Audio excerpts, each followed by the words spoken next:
Good afternoon, good evening, everybody. Welcome to another episode of Goodbye Bullshit, Hello Happiness.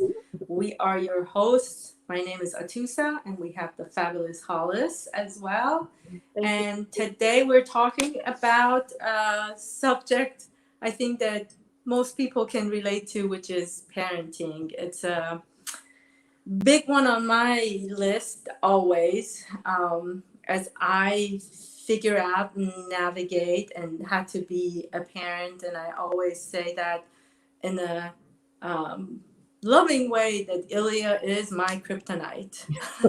He is the only one that can, like, everything is good, everything, nothing's showing up, and he can go inside and like pull out exactly what's been hiding inside that energy or whatever and bring it up. Like, you still have this. Let me poke at that so you do something about that one. Let's not keep that one. But he is, yeah, he's amazing at that. So, what are some of your thoughts on parenting and how we should parent? I don't know. They don't come with a manual, No. and there's absolutely no manual. And it's definitely a growth process, and we screw up, and we screw up a lot. But I think the difference is kind of like what we were talking about before. It's the awareness, and being present, and this kind of awareness of especially when we've had our experiences, we often come in with an idea of, well, I want it to be different than what I had. Even if we had what we consider to be a good childhood, I had a decent childhood. My parents were very supportive, and I'm very grateful. But there were things that happened along the way, as far as communication goes, as far as like certain ways that I was treated in certain ways, where there's a concerted effort for me not to do that. So I think there's kind of a learning process in that. And then your kids are individuals, they're just different personalities. You can have two children, you can have 10 children, and none of them will be the same. So I think it's what I've learned along the way is it's just really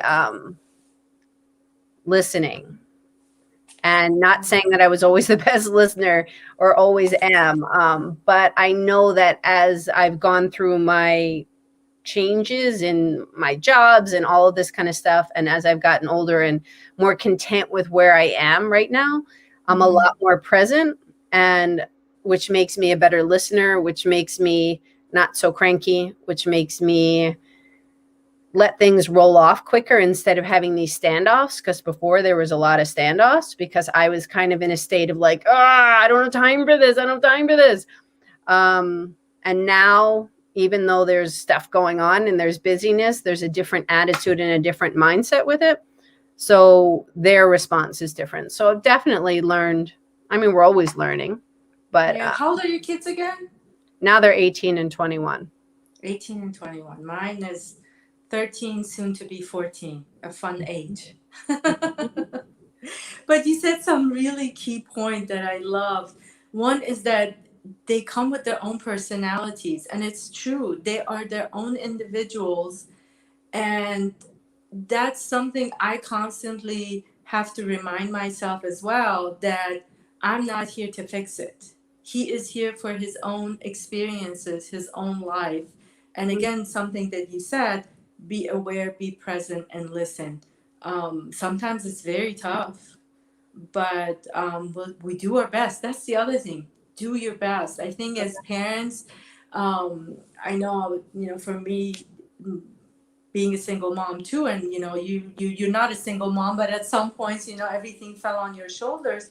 It becomes hard. You keep like saying, well, did I do the right thing? Did I say the right thing? Did I listen enough? Was I aware? Did I do this? Yeah. And you're constantly question yourself. And just to know, as long as you're doing, that's how I feel, as long as you're doing your best, and you're there and you're present and you listen in the best way you can, and recognize they're here for their own journey, and we are not here to fix it for them and We are not here to, we can guide, we can direct, but still we got to give the choice to them.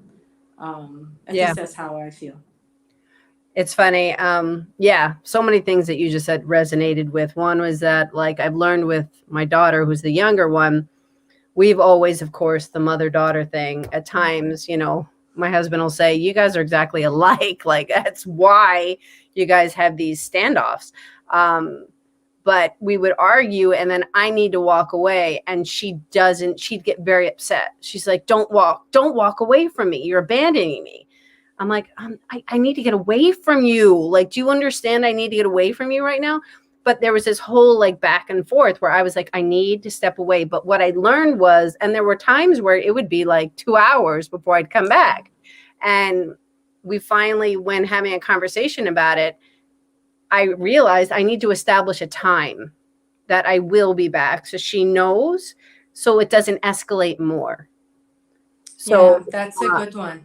I was like, okay, yeah, it's good. I have to be, sometimes I'd find that I was being the kid. I'm like, I don't want to talk. I don't want to talk. And then she'd be like, Mom, you know how this makes me feel. So it was this whole role reversal. But when it was like, Hollis, come on, suck it up. Like, you need to be the adult here. But besides even that, it was like, she's exactly right. Like, once she has the time frame, I need a half hour. I need 30 minutes to breathe, to do whatever I need to do so I'm not in this state. And then we can come back and have a conversation. And it was much healthier, and it was much better. It took us a while to get there, honestly, but when we did and have, it's much healthier.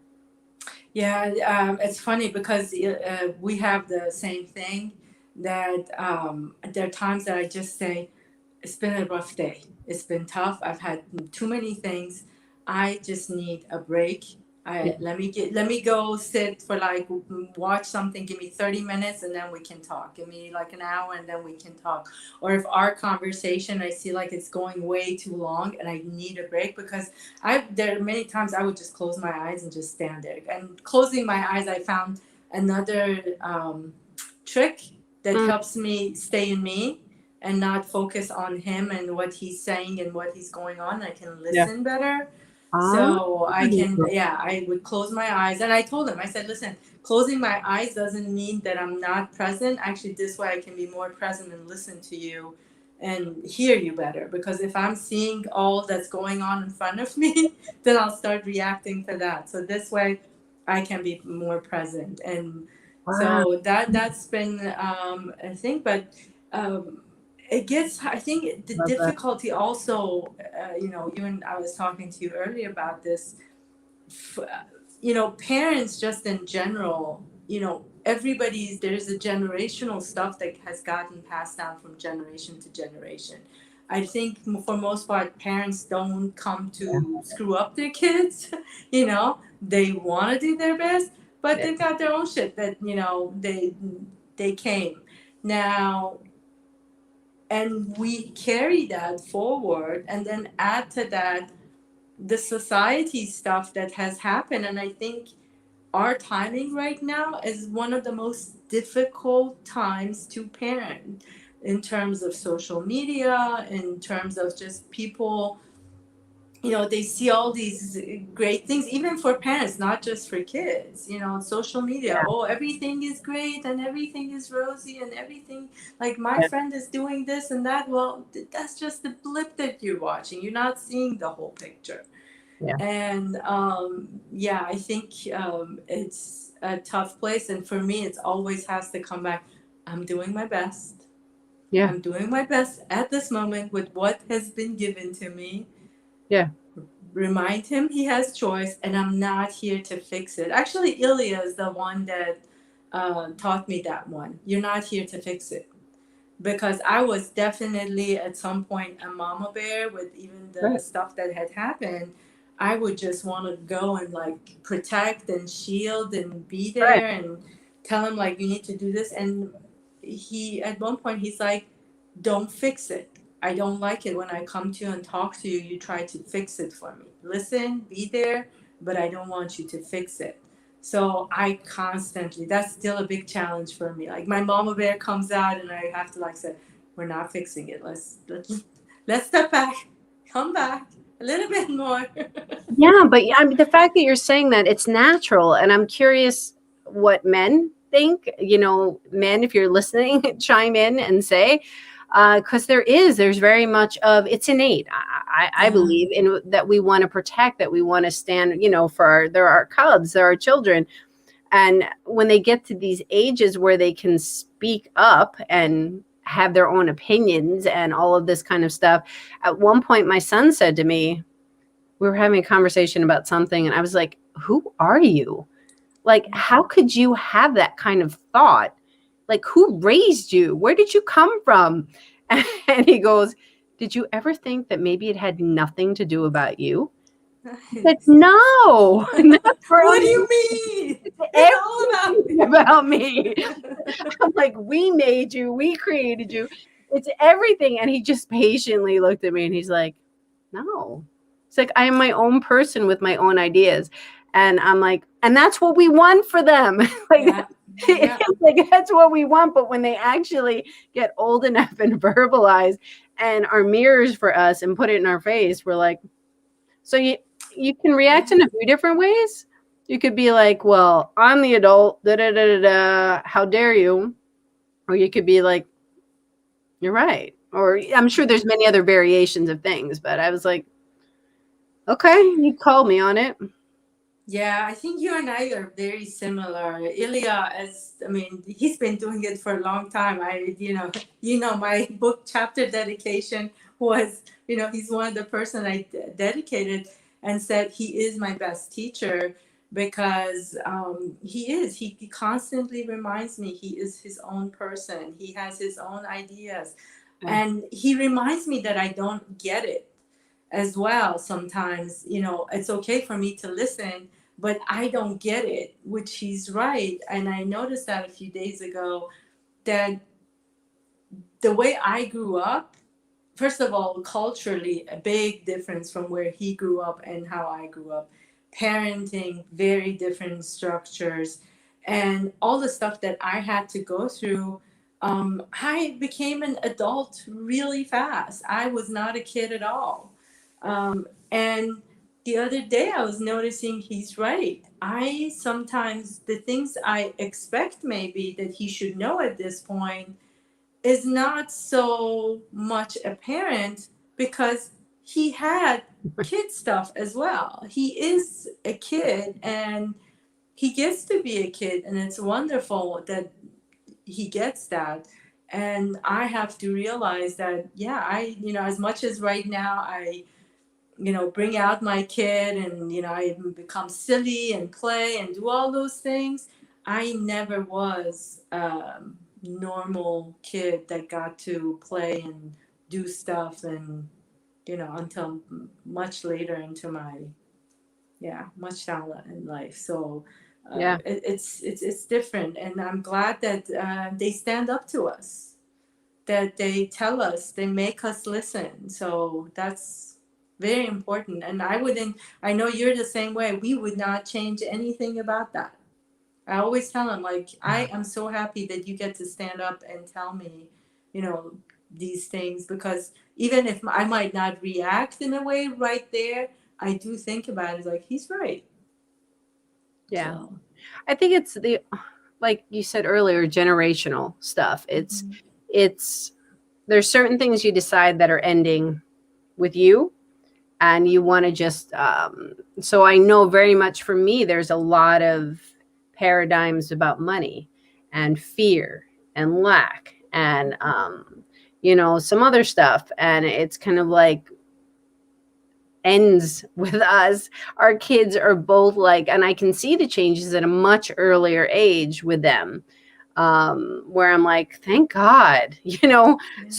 so grateful that there's the communication, that there's that kind of awareness to kind of change that mindset, because I believe that it just changes how they are as a person. They just approach life differently.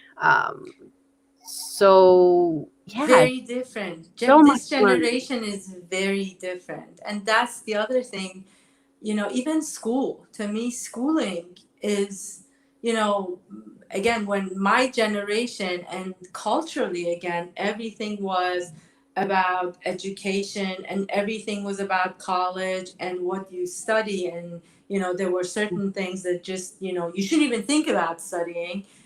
But these guys, I mean, you go out on the internet and there are kids as young as like 15, 7, 10, and they're all like having these, it's not professional whatever, but they're making money. They're influencers, and they're doing stuff. And so even the way we thought about work and money and education, all that stuff, things have changed for them. Education, you can, you don't have to go to a brick and mortar school anymore.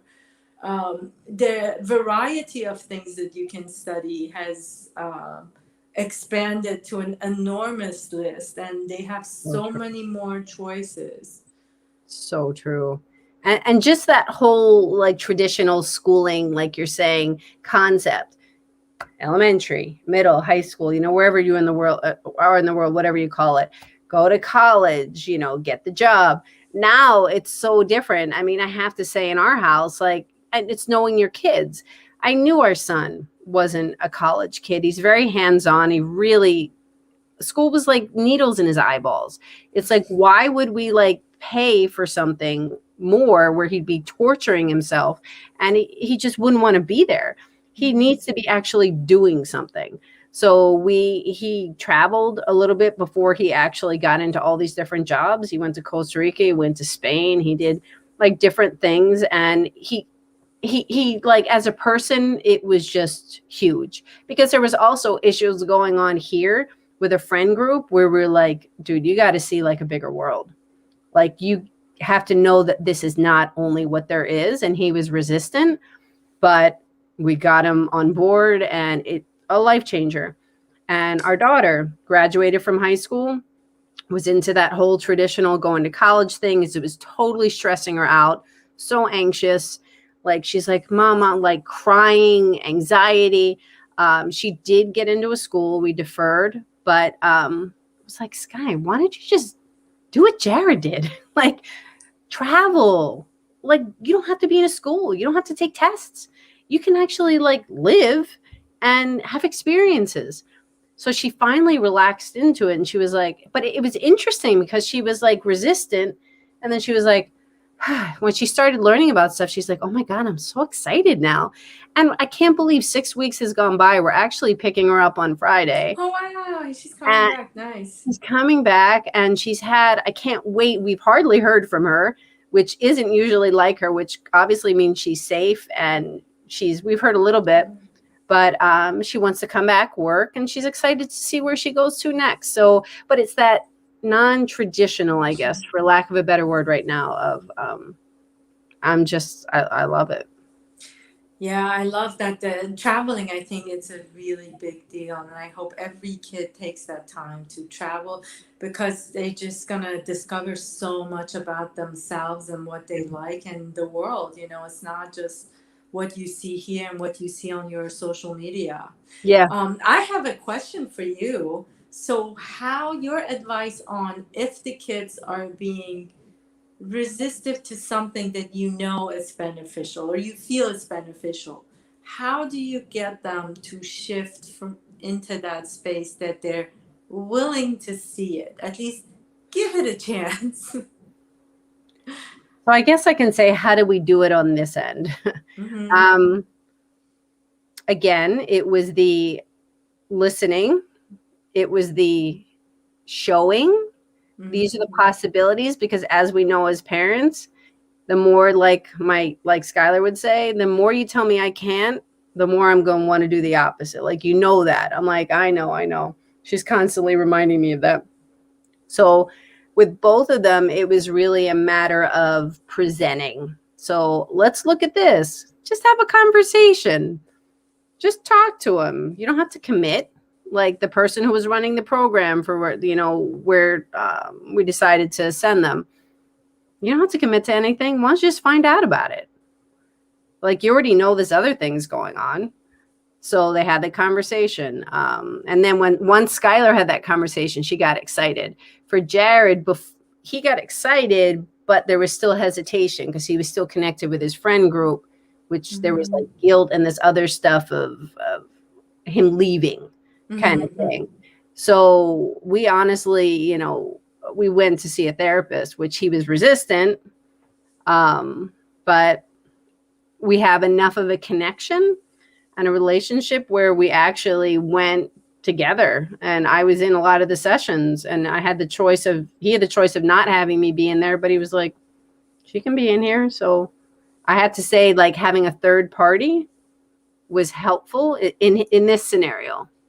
Yeah. The But other thing, I don't know what your experience is. It's the timing of it. yeah, The timing that you have that conversation, where you have the conversation, yeah, especially nowadays that it's harder to get them off their electronics, or they're doing stuff for school and everything else. And you know, mine, he's got the lacrosse and he does like rock climbing, all these different things. So finding that time in between where he is in a receptive mode also, it helps. that's it, is the receptive. And I think it's, I mean, I don't know if it sounds earthy crunchy. You just can't push it on them, Yeah, yeah. because if they push, they're going to resist. And my friend said, which was the best advice ever, kids talk the most when they're in the back seat and you're driving. You don't have the face to face.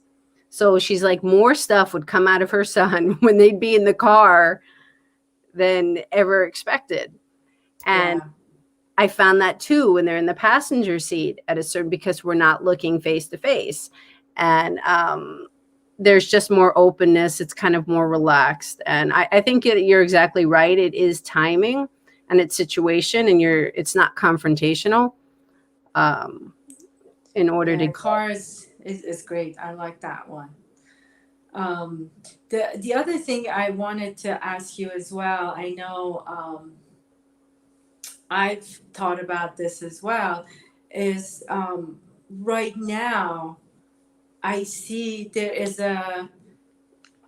difference in groups of kids, meaning like you have this group of kids that, especially in our area, that they all seem to be, they have a lot of anxiety, they have you know, they're on medications, there are a lot of them that were high anxiety situation during COVID, you know, they even got depression. So a lot of that stuff that happened to them, and what I see is that it's the first is competition among them, like that they have to be better, they have to be best, they want to be good at school and good at this, so their social image is really big for them. And there's a group in between that keeps, you know, going back and forth between these two things. And then there's the other one that really just doesn't care, and they're marching to their own beat and they could care less. So for you, but again, because like your kids are a little bit older, what did you find and how would you guide them to, um, because that's, I think, one of my biggest thing for kids is at the age that the social pressures are so high, how do you guide them to find self-love and yeah, acceptance among themselves? I think it's They're obvious. mean. Yeah, They can get mean. they can. But I think it's everything that you're doing and everything I'm trying to do is just love your kids. Just know that you have their back. Know that you're there. Know that you're there to listen, that you are a listener and that you're not a preacher. And they will come to you when stuff is happening. And the more you expose your kids to and the more you talk to them about things, the more they'll be exposed to it. Like my kids, I've taught inner city predominantly, you know, all of their childhoods. So they were being taken to places where I was teaching. They were, you know, I would teach in the house. I would be going to all these spaces. And in understanding New Jersey, so where I am in Cherry Hill has its hoity-toity kind of like, you know, reputation. Yeah. And Camden is 10 miles away. So Camden, New Jersey is known as like high crime, like, you know, all this kind of stuff. And my kids are used to going there. In fact, my son's best friends live there.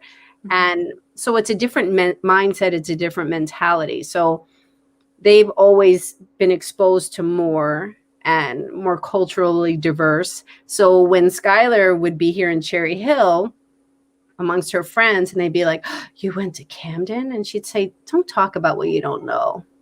Nice.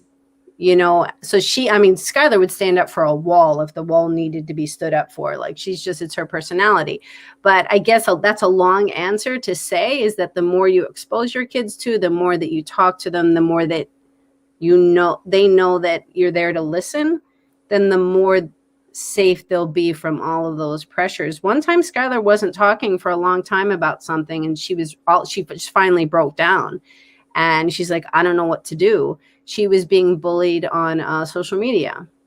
And Mhm. somebody, was an Instagram thing, and they did this dance to a song, and somebody took it and said that she was being racially put a racial slur in there. And Skylar's like, I would never do that. And this girl just pushed it around and was threatening her. And it was a huge thing. She didn't want to go to school. The girl was bullying her.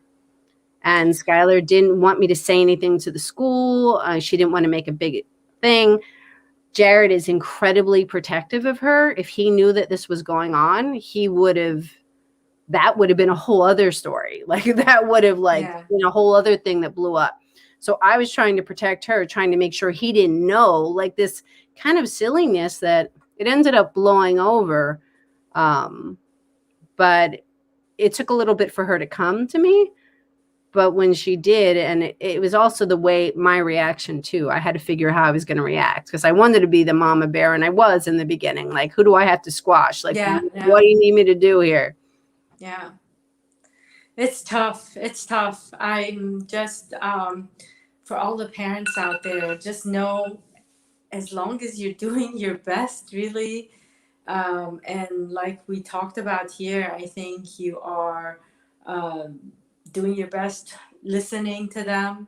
You are present, and the other thing that we didn't talk about, taking care of yourself. I think self-care Yes. is very important as parents, and especially if you're a single parent or you're in charge mostly.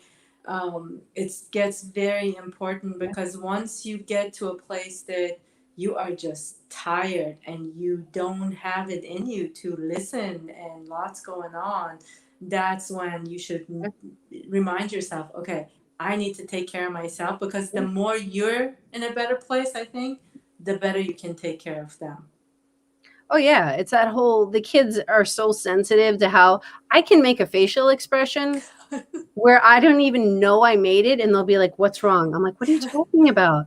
And they're like, "You just made a face." I'm like, "Oh my god, can I make a face without being like looked at?" Oh my Like, God.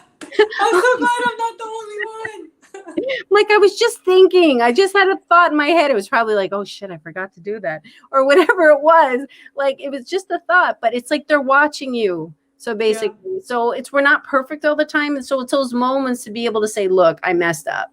I'm Yeah. sorry. I apologize. I had," whatever it is. It's just really tell them you love them. Give Yes. them a hug. Tell them some Yes. days that you're just cranky, and um, it's just kind of the way it is, and you need space. But most importantly, you're exactly right. We need to fill ourselves up before we can be there for anybody else. Yeah. One last thing, also, because you touched on it, forgiveness. I have constantly asked this kid for forgiveness, whether I felt I did it or not. It didn't matter. From his Yeah. perspective, that's what was happening, and I'm constantly, um, I'm sorry, please forgive me. I did not see it from that angle when I was doing this, or forgive me, I just have been going on for a week, and I was tired when I said that. So for asking forgiveness, it's a big deal, and forgiving yourself actually too, while you're at it, because you don't want to carry that stuff around. No, I think it's a great topic. Thank you so much for bringing this topic up. And you know what? Cry in front of them too, if you need Yeah. to. Like, I've done that. Sometimes I've just broken down. my son has no idea what to do. Deer in headlights. He's just kind of like, if she's like broken, like, what am I supposed to do? Daughter, you know, she's gotten much better. Like, she's right there. But I mean, but show your emotion, because Yeah. we're human. Vulnerabilities, because that's what is important for them too, to see that it's okay to be vulnerable. You don't have to have it all together all the time. No. I love it. Thank you, Hollis. Good insights. Thank you, everybody. Hope you got something out of it. If you're watching this later, please like it, share it, comment on it, and let us know if you have a topic that you want us to talk about. And if you want to be a guest, you know, comment as well and let us know, and I'll get in touch with you. Have a good night, everybody. Thank you. Thank you. Bye.